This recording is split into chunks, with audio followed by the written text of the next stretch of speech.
Howdy everybody, Steve here, KM9G. Today we're going to look at another battery. This is one of those all-in-one batteries where you have your solar charge controller, you have your DC power out, you have your AC power out, and you have your AC power brick, which does DC power in. So you can charge this in a couple of different ways, solar panel or DC power, and then you can make up a DC power cigarette lighter plug to charger adapter, or you can use your solar panel, or you can use a wall wart to charge the thing. As far as output goes, this thing will do a variety of outputs. We'll get into the details when I get the thing out of the box and show you all the different ports that it has. Ta-da! This is the AllPowers S300 portable power station. I've shown you guys a couple of portable power stations before. This one is slightly bigger than some and slightly smaller than others. I've done the S600, which is twice the capacity, but in a different size container. I want to show you something that's really neat about what AllPowers does, because these boxes are amazing on the inside. And for that, we actually need to zoom out a bit because it's a big box holding a big battery. One of the things I like about what AllPowers does is the attention to detail. First off, we get a carrying bag for all of the accessories that come with it, and the owner's manual and some cables and so on are inside of this bag. And then it is very nicely, neatly packed. Even comes with a little pack of candy there for you. Seriously, don't eat that. Let's get the battery out of the box. Like, I almost want to keep that box forever because of how well padded it is. Like, look at that. You could transport baby animals in that thing and they'd be perfectly safe. While we are still zoomed out, I wanted to give you an idea of the size comparison. This is the R600, and we did a review on this battery on the channel, and I have been using this one like mad. It's even got some battle scars on it from being used. So it is about... Let's turn this one sideways. This one is about as wide as this one is deep. And then on your front panel, you have the screen, the flashlight, 12-volt socket, 2 AC sockets, 2 USB-C ports, 2 USB-A ports on the R600. And then on the bottom here, this one is a 299 watt-hour, or a little over 11.5 amp-hour battery. I will leave a link to that video up in the top corner. This one is 288 watt-hours, so it is actually really close to the same amount of power output. The other one is only about 10 watt-hours more in power. 300 watts continuous, and then 500 watts surge, which is a pretty good little package. USB-C can do 100 watts out, so this will power your laptops all day. 60 watts input, USB 5 volt, 3 amp, 5 volt, 7.2 amp. They're 3 amps each and they're 7.2 amps total. And then the DC output is 12 volts, 5 amps each, or 12 volts, 10 amp total. The carport output is 12 volts, 10 amps. On the side, this is where us ham radio folks like this thing. It has Anderson power poles for input. It also has a DC barrel jack type socket. Let me see if I can get this thing open for you. But you guys know what an auxiliary port, auxiliary power port, auxiliary socket, cigarette lighter plug looks like. On this side, USB-C, and then 3 USB-A, and then 2 DC outputs. And then on the front here, we have a runtime clock. This is saying 131 minutes, 59 seconds, but we're not actually doing anything. So that's why that will last that long. And it's telling us we're not doing anything, and that's on a 91% state of charge. So there are your 2 AC sockets to power up your AC stuff. And then inside of our bag of tricks, let me show you what we're working with here. We have our regular wall charger, and our wall charger output is 20 volts, 3 amps, 60 watts. And then we have our owner's manual. And one of the things I am curious about this is the solar charger that is built in. All right, in here, pure sine wave. Inside there is a built-in pure sine wave inverter, which means it generates an output which is exactly the same as plugging in the socket on the wall. Here it tells us that the solar controller is MPPT and can go 16.6 to 22 volts with a maximum current of 5 amps. And then over here under the charging ways section, it says solar charging MPPT 80 watts maximum input. That's where the question comes in. Let me show you why. In the same kit from the same listing on the website, you can get the roll-up, fold-up solar panel. This thing packs up tiny. I mean, that's it. That's my hand. That's the solar panel setup. This is a 100-watt solar panel, and that's what they send with the 80-watt battery. So you know what we're gonna have to do is plug this thing in, stick it in some sunlight, and see if it burns. And there we have the solar panel fully spread out and deployed. And up top here, it has a little bag with all of its accessories in it, which aren't much, if anything at all. There is a USB hub and a spot for a DC power out, and I'm not feeling anything else.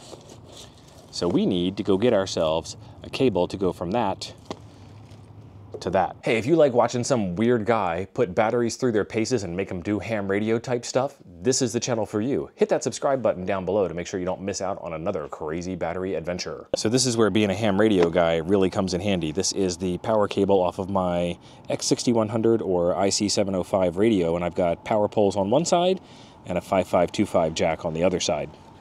And that 5525 jack is just the ticket to plug in there. That's in one side.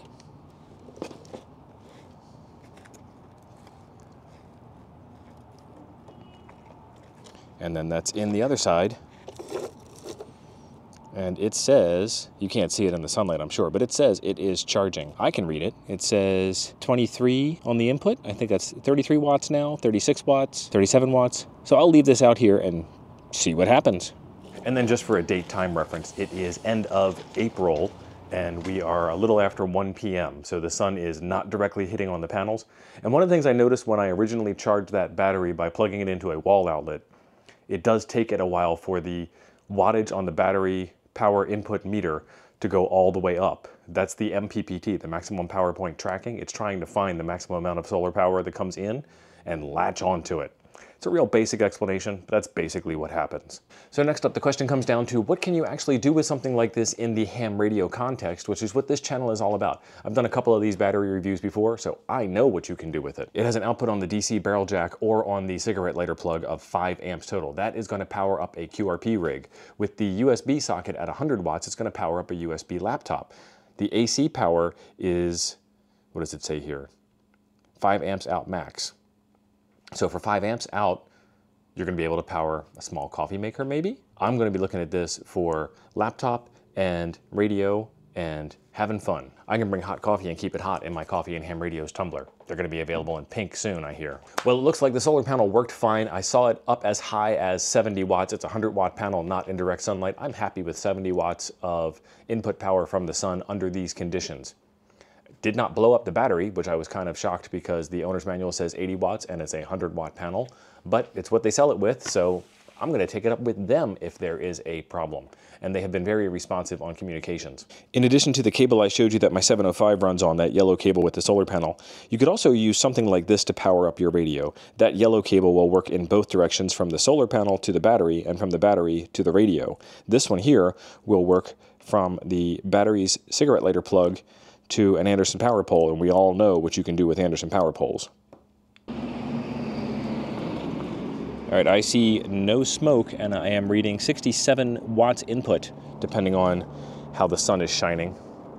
Let's go do some more important tests. All right, we have a regular old house lamp plugged into the AC power port. We have the DC power on, and you can see the screen now that we're indoors a little bit better. And then I have this thing plugged into my ICOM 705, and I have the battery removed. So there is our 705 setup.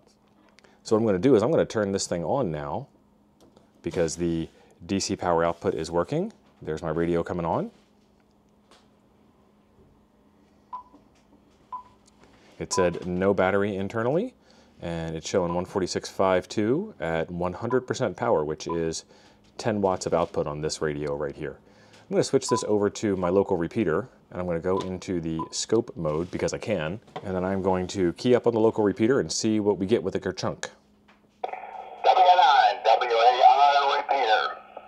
All right, that's working good, and there is not really a whole lot of noise going on. You might be able to see a little every so often, every other thing. What I'm going to do now is I'm going to turn on the AC power, which should turn that light on. You have to hold it in for a little bit, and the light is on. And the noise looks like it might have gone up a little bit. I'm going to turn it off while we are watching. Yeah, a little bit of noise on there. So we're at our noise meter. Let's look at our meter here. Our noise meter over here with the AC off is pointing at an S6 to an S7 noise floor. And we're at an S7 to an S8 noise floor. And we can see that we've got 0 watts out because nothing's really doing anything. This is a well-built QRP radio that's not pulling any power, and it is telling me 45 days, 44 minutes, because those things aren't changing. There we go.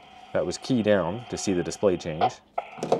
And we're holding at 20 watts on key down. So I'm going to do some Wi-Fi or Bluetooth connectivity to the battery to show you what that looks like. All right, that beep was turning on the Bluetooth. Turn the phone's Bluetooth on. After a short press on the Bluetooth button to turn on the Bluetooth screen, long press again to enter Bluetooth mode. And we're scanning. I've already been connected to this thing before. It should pick it up pretty quick. There it is. So in that little bit of time in the sun, we went from 91 to 95%. We have 95 hours and 2 minutes, or 3 days and 23 hours left at this current runtime.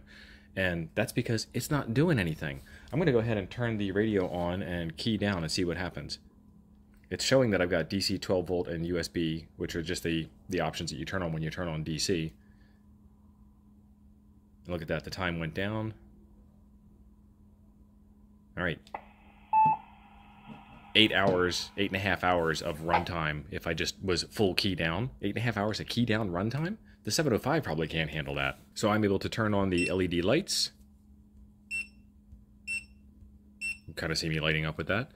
I can change the inverter on, and the time went from 95 days to 43 days, 95 hours to 43 hours.